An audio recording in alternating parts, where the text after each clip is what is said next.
Dalam 1 Korintus pasal yang ke-15 ayat 17, kita akan memulai dari ayat pertama ini saudara. 1 Korintus 15 ayat 17 dituliskan begini saudara. Dan jika Kristus tidak dibangkitkan, maka sia-sialah kepercayaan kamu dan kamu masih hidup dalam dosamu. Dengan kata lain dari firman Tuhan ini, kalau tidak ada cerita tentang kebangkitan Yesus, semua sejarah kekristenan kita percuma. Semua iman kita percuma. Karena kita adalah orang-orang yang kalah dari dosa. Tapi justru karena kematian dan kebangkitan Yesus, maka ada iman kekristenan. Makanya saya percaya hari ini merupakan satu peristiwa momen yang sangat penting dalam kehidupan kita. Nah, berbicara tentang kebangkitan Yesus, ada beberapa hal yang saya ingin sharing pada saudara hari ini, apalagi di tengah-tengah keadaan yang sedang terjadi pada tahun ini saudara. Saya percaya tahun 2020 sungguh merupakan tahun yang spesial ya saudara. Dan saya pada kesempatan ini ingin membagikan tentang, saya mau ajak saudara untuk melihat ada beberapa perkataan pesan yang Yesus sampaikan kepada anak-anak Tuhan, kepada murid-muridnya secara khusus pada waktu itu setelah dia bangkit.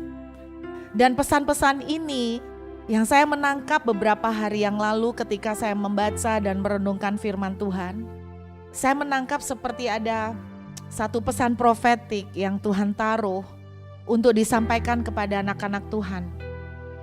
Saya ajak saudara untuk melihat dalam Yohanes pasal yang ke-20.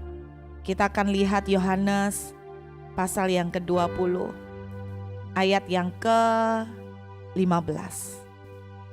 Nah, sebelum saya membaca ayat ini, saudara tahu konteksnya. Yohanes 20 adalah berbicara tentang kebangkitan Tuhan Yesus. Nah, satu orang pertama yang dijumpai oleh Tuhan sebetulnya adalah seorang perempuan, yaitu Maria Magdalena. Jadi menurut saya inilah penginjil pertama sejak Yesus bangkit, yaitu penginjil seorang wanita. Nah, waktu Maria Magdalena ini selama beberapa hari menangis terus dikubur, dan Maria Magdalena merupakan menurut saya satu-satunya orang yang konsisten dari sejak proses Yesus ditangkap, penyalipan, sampai penguburan, sampai beberapa hari di dalam kubur. Maria Magdalena adalah orang yang tidak pernah meninggalkan jauh dari tempat Yesus dikubur. Dia cuman pulang sebentar untuk ambil rempah-rempah kemudian balik lagi. Kalau Anda membaca tentang kisah perjalanan Maria Magdalena ngikutin Tuhan, saudara akan temukan bahwa ini orang yang tidak pernah lepas sedikit pun dari Tuhan. Bahkan sekalipun Yesus ada di dalam kubur, yang lain pulang, dia tidur di depan kubur saudara. Jadi dia hanya pulang sebentar, ambil rempah-rempah, kemudian balik ke kubur lagi. Ini adalah orang yang sangat cinta dengan Tuhan. Dan ketika dia menemukan bahwa kubur Yesus kosong, wanita ini hancur hatinya, menangis. Nah, saya tersentuh ketika membaca cerita pertama kali sejak Yesus bangkit, orang pertama yang dia temui adalah Maria Magdalena. Dan saya mau mengajak saudara untuk menangkap message atau perkataan yang Yesus sampaikan kepada murid-muridnya. Karena beberapa waktu yang lalu ini perkataan-perkataan ini tiba-tiba menjadi hidup sekali, menjadi rema untuk saya sampaikan buat gereja Tuhan.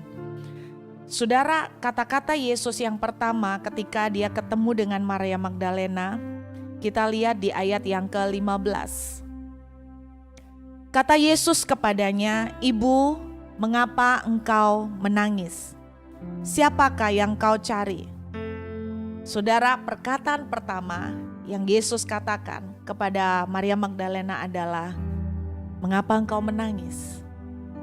Saudara, hari-hari ini saya percaya keadaan seluruh dunia sedang dalam kondisi yang tidak enak.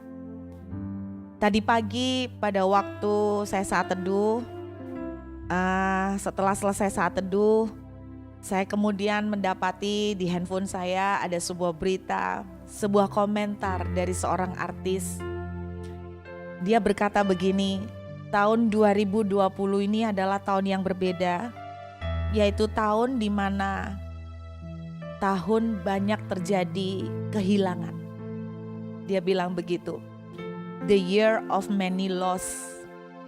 Jadi ada banyak orang yang mungkin kehilangan orang-orang yang dicintai di 3-4 bulan dari tahun ini. Mungkin penyakit ini telah juga membawa cukup banyak orang-orang, bahkan di kalangan anak-anak Tuhan juga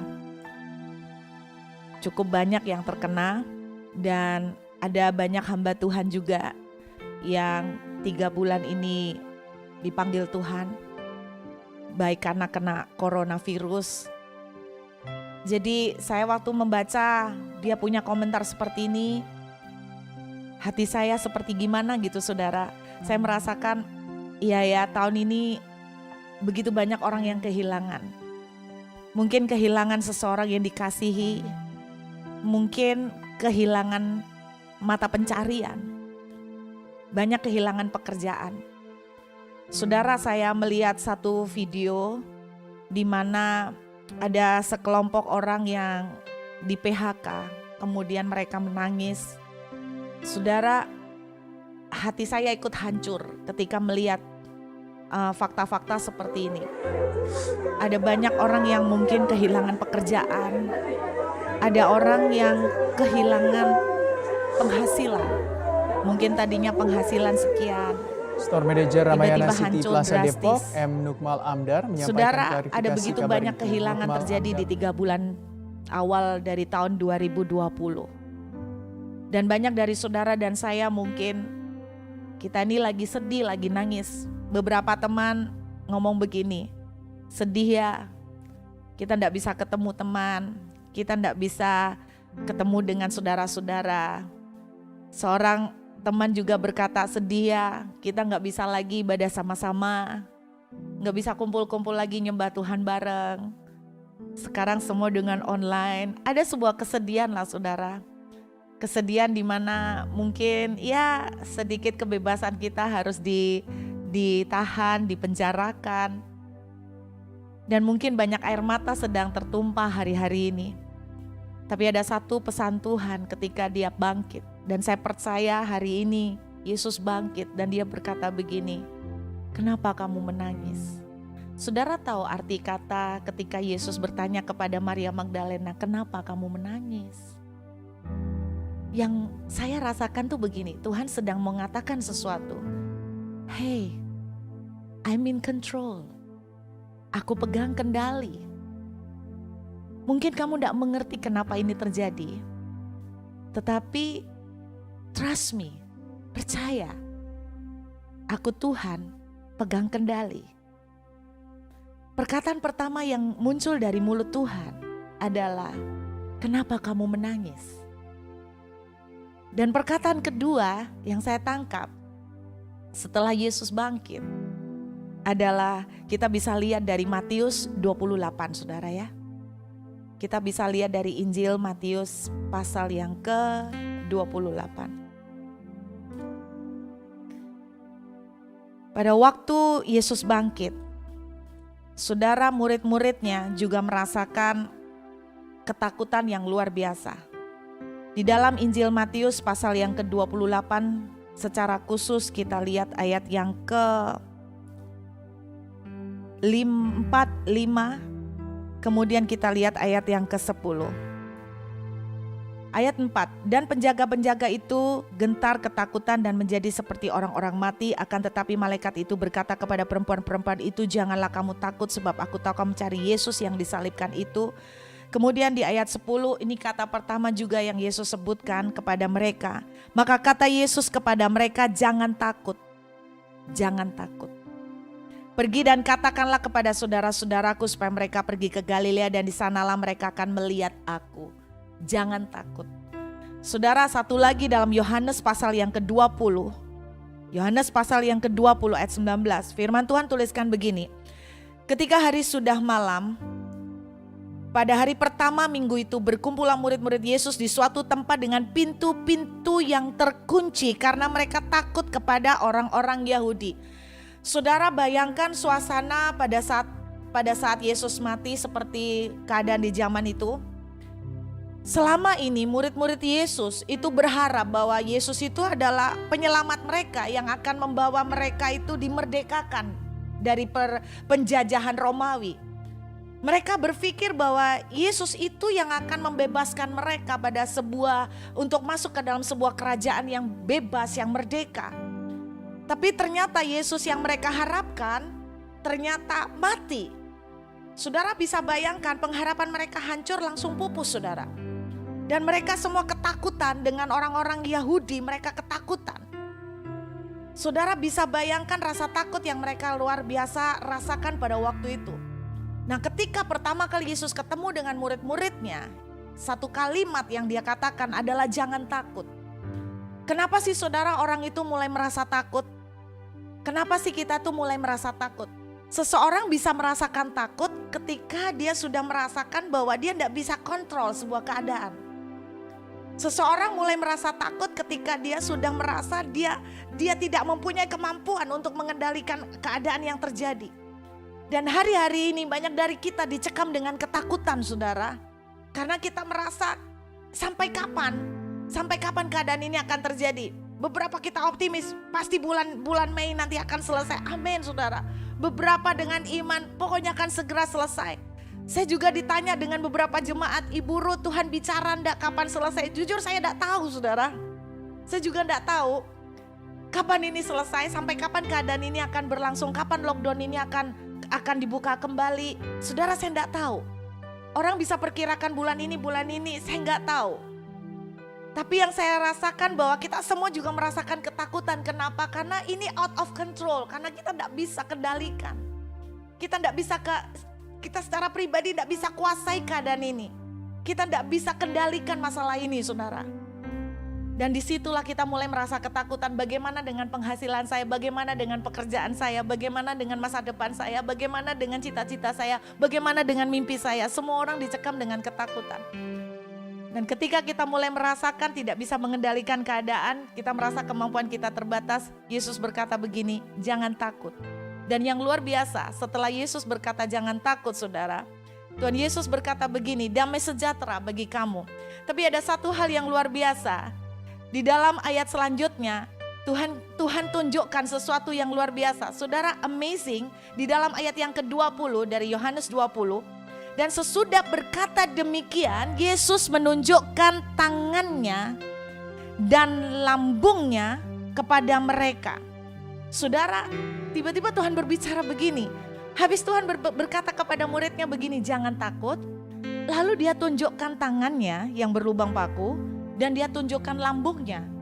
Saudara tahu artinya? Artinya Tuhan bilang begini, hei dengar, kamu memang gak mampu, kamu memang gak bisa, tapi lihat, aku sudah menaklukkan semuanya. Aku sudah menang atas semuanya. Aku sudah menang atas segala kematian. Aku sudah menaklukkan, I have conquered everything. Look, bahkan aku telah menguasai kematian. Yang Yesus tunjukkan dengan lambungnya dan tangannya adalah dia mengingatkan saudara dan saya bahwa di hari Paskah ini apapun keadaan yang sedang di luar kendali kita, yang membuat kita hancur hati, yang membuat kita merasa tanpa pengharapan, yang membuat kita mulai ketakutan, Tuhan mengingatkan kita kembali, lihat tangannya yang berlubang paku, lihat lambungnya yang ditusuk, saudara. Dia sudah melewati semuanya, dia sudah mengatasi semuanya, dia sudah menang atas semuanya. Saudara, saya diingatkan di dalam kitab Efesus pasal yang pertama. Saudara, saya sangat diberkati dengan kitab Efesus ini. Dan banyak orang melupakan ini. Efesus pasal yang pertama, saudara. Satu kali Rasul Paulus berkata kepada jemaat di Efesus. Dia bilang begini, saudara, saya berdoa pada hari ini ayat ini akan mencelikkan mata saudara. Efesus pasal yang pertama dituliskan begini. Kita lihat di ayat yang ke-16, mulai dari ayat 16, saudara. Aku pun tidak berhenti mengucap syukur karena kamu. Dan aku selalu mengingat kamu dalam doaku, kata Paulus kepada jemaat di Efesus. Kemudian dikatakan begini, dan meminta kepada Allah Tuhan kita Yesus Kristus, yaitu Bapa yang mulia itu, supaya ia memberikan kepadamu roh hikmat dan wahyu untuk mengenal Dia dengan benar. Saya berdoa pada hari ini, doa yang dinaikkan oleh Rasul Paulus juga akan terjadi buat saudara dan saya. Saya berdoa pada pagi hari ini, Tuhan akan memberikan kepada saudara roh hikmat dan wahyu untuk mengenal Tuhan dengan benar. Kenapa? Karena rupanya banyak dari kita yang gak ngerti. Kemudian ayat 18 Rasul Paulus katakan begini, dan supaya Tuhan menjadikan mata hatimu terang. Saya berdoa hari ini Tuhan menjadikan mata hati saudara terang. Terang bagaimana? Karena rupanya banyak yang gak bisa melihat. Terang seperti apa? Supaya kamu mengerti. Mengerti apa? Pengharapan apakah yang terkandung di dalam panggilannya. Betapa kayanya kemuliaan bagian yang ditentukannya bagi orang kudus. Saya lanjutkan sedikit saudara. Dan betapa hebat kuasanya bagi kita yang percaya sesuai dengan kekuatan kuasanya. Saya rangkum singkatnya, Rasul Paulus berdoa supaya mata hati saudara dan saya dibukain. Mengenai apa? Supaya saudara dan saya ngerti fasilitas apa yang kita miliki sebagai anak-anak Tuhan, sebagai orang-orang kudus. Kita ternyata punya fasilitas saudara. Alkitab bilang begini, supaya kamu mengerti betapa kayanya kemuliaan bagian yang ditentukannya bagi orang kudus, yaitu termasuk saudara dan saya.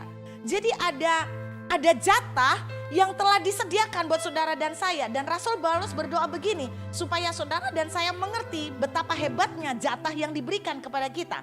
Betapa hebatnya warisan yang diberikan kepada saudara dan saya. Lalu dikatakan oleh Rasul Paulus di ayat 20, bagian jatah yang diberikan kepada saudara dan saya ini terjadi karena dikerjakan Tuhan di dalam Kristus dengan membangkitkan dari antara orang mati.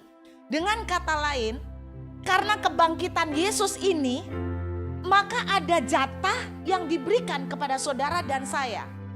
Ada bagian yang disediakan oleh Tuhan untuk saudara dan saya, yang merupakan bagian yang sangat dahsyat sekali.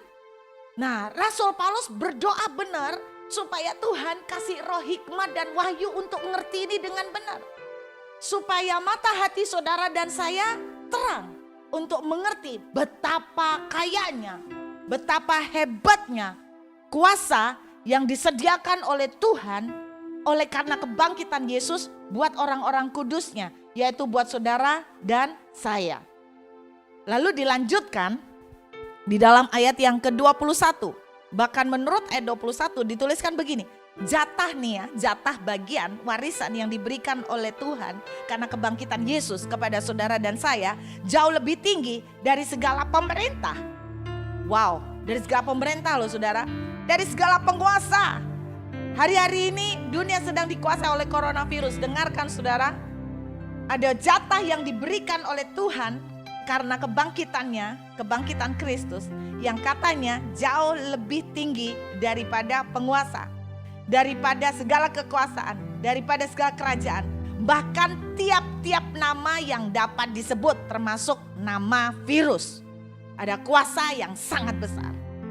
Kuasa seperti apa? Wow, kita akan coba lihat lagi ya, lebih jauh. Kita lihat selanjutnya saudara. Di ayat yang ke-22 dari Efesus 1 ini kita lihat ya selanjutnya saudara ya. Dan segala sesuatu telah diletakkannya di bawah kaki Kristus. Segala sesuatu telah diletakkannya di bawah kaki Kristus.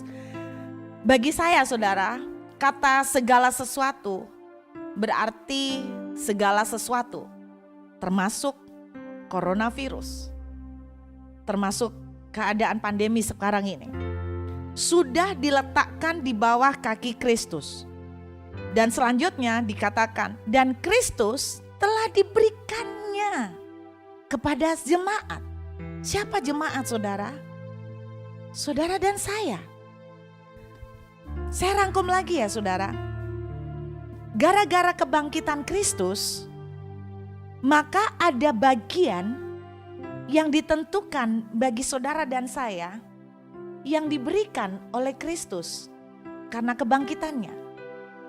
Yang katanya Rasul Paulus, bagian yang diberikan ke kita ini lebih besar dari segala nama yang dapat disebut. Lebih besar dari segala apapun. Dan kenapa bagian yang besar ini diberikan ke kita? Karena kebangkitan Yesus. Lalu dituliskan, segala sesuatu telah diletakkan di bawah kaki Yesus. Berarti apa bagian yang diberikan kepada saudara dan saya? Yaitu kuasa. Kuasa kemenangan atas segala sesuatu, termasuk coronavirus. Saya cuma ingin ingatkan pada saudara hari ini, ketika Yesus bangkit, Yesus juga sudah disalibkan. Saya yakin dia sudah menyalibkan di atas salib, termasuk segala penyakit, termasuk apa yang terjadi hari ini. Saya nggak bilang bahwa orang Kristen nggak bisa sakit. Kita bisa sakit, saudara, karena daging kita terbatas. Tapi yang saya ingin katakan pada saudara, Rasul Paulus berdoa, aku berdoa supaya kamu ngerti. Ada kuasa yang dikasih ke kamu, ke kita semua. Ketika Yesus mati, dia ambil, dia bergulat mengalahkan semuanya itu. Lalu dia bangkit, dia menang. Dan dia bilang begini, dia diberikan kepada saudara dan saya. Apa yang diberikan? Kuasa kemenangan. Kuasa atas penyakit, kuasa atas segala nama yang dapat disebut. Saudara, hari ini, di hari Paskah ini, Tuhan ingin ingatkan, jangan nangis nak. I'm in control. Aku pegang kendali.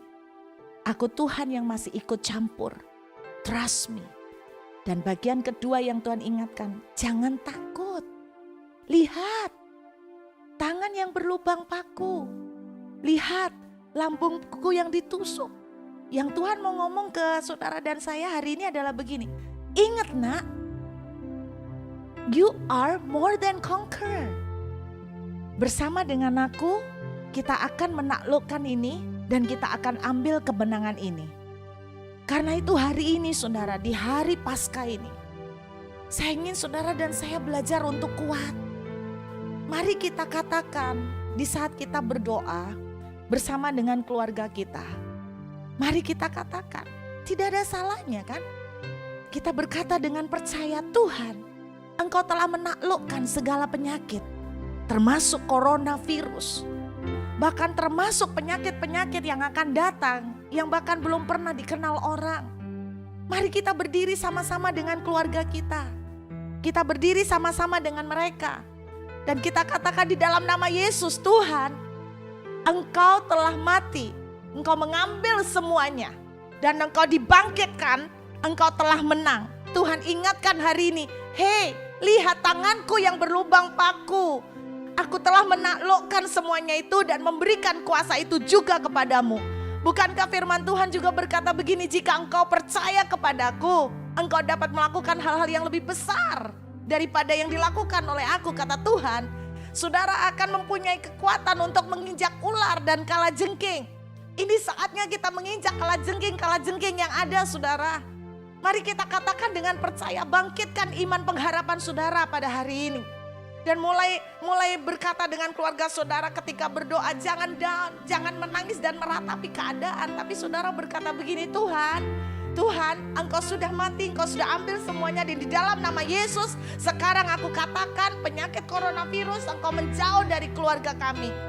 Aku perintahkan oleh dalam nama Tuhan Yesus, dengan tubuh dan darah Yesus Engkau sudah disalibkan. Engkau sudah disalibkan dan Engkau tidak boleh sentuh keluarga kami. Saudara, mari kita berdiri sama-sama dengan keluarga kita, ambil kemenangan yang Tuhan sudah sediakan.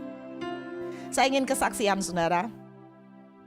Ada salah satu anak rohani saya pernah bercerita bahwa ketika dia mengerti tentang kuasa kebangkitan Tuhan, dia selama ini kita selama ini cuma merayakan Paskah seperti sebuah liturgi, saudara. Tidak ada sesuatu yang gimana gitu, beda, cuman seperti perayaan yang lain. Nah, ketika untuk pertama kali dia ngerti tentang kuasa kebangkitan, ternyata Yesus bukan cuman bangkit, dan punya kuasa atas kematian dan atas segala penyakit. Tapi yang dahsyatnya lagi, kuasa itu menurut Efesus pasal 1 diberikan kepada saudara dan saya. Masalahnya banyak dari saudara dan saya tidak pernah menyadarinya, dan kita tidak pernah mempercayainya, bahkan kita tidak pernah memfungsikannya. Saya cuma pengen cerita dengan satu kesaksian sederhana ini, mudah-mudahan boleh menjadi kekuatan. Ada seorang anak rohani saya yang ketika dia mengerti tentang kuasa dari kebangkitan Tuhan yang diberikan kepada anak-anaknya. Nah, dia selama bertahun-tahun mempunyai satu keterikatan dengan rokok, saudara.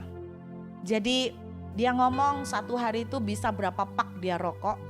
Dan sangat sulit sekali untuk dia tuh berhenti merokok. Dia coba ngikutin nasihatnya orang, makan permen lah atau apapun. Dan dia bilang begini, orang bilang begini, pasti bisa berhenti merokok asal punya kemauan. Dan dia ngomong begini, saya ini punya kemauan tapi tetap tidak pernah bisa berhenti merokok. Dan ketika orang itu selalu ngomong sama saya, kamu kurang kuat kemauannya. Saya tuh jengkel karena apa? Kamu gak ngerti yang jalanin. Saya ini merasa sudah sangat-sangat bertekad untuk berhenti, tapi tetap tidak bisa berhenti dari kebiasaan merokok. Jadi ada dua kebiasaan dia, yaitu dia ketergantungan dengan rokok dan minuman, alkohol. Lalu ketika dia ngerti kuasa kebangkitan, ini yang terjadi pada dia. Lucu sekali saudara, dia bilang begini, setiap kali saya merokok saya merokok nih ya, habis satu hisepan, dia mengucapkan ayat firman Tuhan. Jadi dia bilang begini, di dalam Kristus aku adalah ciptaan yang baru. Di dalam Kristus aku adalah ciptaan yang baru. Saudara, ayat ini bukankah juga punya pengertian bahwa ketika kita ada di dalam Kristus, kita sebetulnya menjadi ciptaan yang baru. Kuasa yang Yesus berikan kepada saudara dan saya juga termasuk kuasa kemenangan atas keterikatan kepada rokok. Lalu dia katakan, di dalam Kristus aku adalah ciptaan yang baru. Di dalam Kristus aku adalah ciptaan yang baru. Dia merokok satu hisapan, lalu dia bilang begini, di dalam Kristus aku adalah ciptaan yang baru. Lalu dia merokok lagi, menghisap lagi nih saudara. Terus dia katakan gini, aku adalah ciptaan baru di dalam Kristus. Dia lagi ngerokok, aku ciptaan baru dalam Kristus. Saudara, orang kalau lihat gini dipikir sesat nih saudara, main ayat aja dipukul rata. Terus kemudian ini terjadi beberapa hari, sampai ketika pokoknya total tuh sekitar 2 minggu saudara ya. Setelah beberapa hari dia mulai merasa begini. Satu kali terjadi ketika dia lagi ngisep satu batang rokok, dia ngisep sama, dia melakukan ritual yang sama. Di dalam Kristus aku adalah ciptaan yang baru. Tiba-tiba dia merasakan di lidahnya tuh kerasa gak enak sekali, pahit sekali katanya dia. Lalu dia buang itu rokok. Dia benar-benar merasa gak enak. Dia ngomong gak pernah sepahit itu saudara. Setelah dia buang, dia lihat puntung rokoknya. Dia nyesel, aduh baru aku hisap sedikit. Akhirnya dia ambil lagi, dipungut lagi. Dia tiup lagi, dia hisap lagi saudara. Di dalam Kristus aku adalah ciptaan yang baru. Tiba-tiba dia merasakan pahitnya yang luar biasa. Gak enak sekali, dia buang lagi. Beberapa kali seperti itu, sampai akhirnya dia betul-betul ngerasakan itu memang benar-benar gak enak. Dan ajaibnya setelah itu dia berhenti merokok sampai hari ini. Hal yang sama dia ceritakan kepada saya ketika dia menghentikan kecanduannya terhadap minuman alkohol. Saudara, amazing. Dia ngomong begini sama saya tuh baru mengerti bahwa kebangkitan Yesus itu bukan cuman sebuah event, tapi betul-betul waktu Yesus bangkit itu adalah kemenangan mutlak. Yesus bangkit, dia menaklukkan kuasa, segala kuasa penyakit. Makanya Alkitab bilang oleh bilur-bilurnya engkau telah sembuh. Telah saudara, bukan akan. Dia udah menang, dan yang ajaibnya kuasa kunci kemenangan itu dikasih ke saudara dan saya. Pertanyaan saya hari ini, saudara percaya enggak? Ada kuasa yang Tuhan berikan ketika dia bangkit. Dan kuasa itu buat jatah kita. Mari hari ini, di hari Paskah ini saudara, bangkitkan semangat saudara. Dan mulai katakan begini, di dalam nama Yesus ada kuasa kebangkitan. Dan firman Tuhan mengatakan segala sesuatu telah diletakkan di bawah kaki Yesus, termasuk penyakit. Dan aku katakan penyakit corona, virus, aku perintahkan engkau pergi menjauh dari keluarga kami di dalam nama Yesus. Engkau pergi menjauh dari keluarga kami di dalam nama Yesus. Mari bangkitkan semangat saudara. Hari ini apapun ketakutan yang sedang saudara alamin, satu perkataan Tuhan di hari Paskah ini adalah, kenapa engkau menangis? I'm in control. Trust me, I'm with you. Dan Tuhan katakan jangan takut. Lihat tangan yang berlubang paku. Aku udah menang. Ayo kita bangkit sama-sama. Yuk kita jalan sama-sama dengan Tuhan. Yuk kita melangkah, ambil kemenangan saudara. Saya berdoa hari Paskah ini akan membuat semangat saudara bangkit kembali. Dan saudara jangan putus asa. Keadaan apapun, saudara bangkitlah dan katakan, aku telah mengambil segala kuasa oleh kebangkitan Yesus. Dan di dalam nama Yesus aku perintahkan damai sejahtera. Tuhan katakan begini, shalom, damai sejahtera bagi engkau. Pada waktu Yesus ketemu muridnya, mengakhiri firman Tuhan hari ini, Yesus berkata begini, damai sejahtera bagi kamu. Saudara, saya mencari tahu kata shalom. Shalom ternyata bukan cuman berbicara tentang keadaan yang damai. Tapi ternyata di dalam arti shalom itu adalah termasuk whole being, keutuhan kita, wellness, health, kesehatan, bahkan prosperity. Mari saudara, daripada Anda putus asa, bangkitkan semangatmu dan katakan begini, Tuhan, kuasa salib-Mu, Engkau telah menang Tuhan. Engkau telah menang dengan sempurna. Dan Engkau telah memberikan kuasa itu kepada kami. Dan sekarang di dalam nama Yesus, aku perintahkan kesehatan terjadi bagi keluarga kami. Perbaikan terjadi bagi keluarga kami. Pemulihan datang bagi keluarga kami. Kesembuhan terjadi pada keluarga kami. Bahkan kemakmuran terjadi pada keluarga kami. Mungkin sekarang banyak orang sedang mengalami PHK, bahkan pekerjaan turun terjun bebas. Tapi dengarkan saudara, Yesus bisa menyediakan koin di mulut ikan. Yesus bisa mengirimkan burung gagak untuk memberi Elia makan. Saya tidak tahu, banyak hal yang kita terbatas, kita tidak bisa kendalikan. Mau apa? Uang kerjaan dihentikan, cari kerjaan yang lain semua juga pada off, semua juga pada tutup. Apa yang bisa dikerjakan? Saudara, di saat ketika kita sudah tidak mampu lagi, ketika kita sudah di luar kendali kita, Yesus berkata, I'm in control, don't be afraid.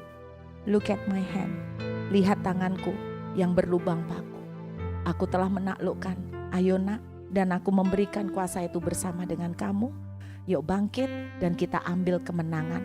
Perintahkan kesembuhan, perintahkan kesehatan, perintahkan berkat bagi keluarga saudara. Mari kita berdoa.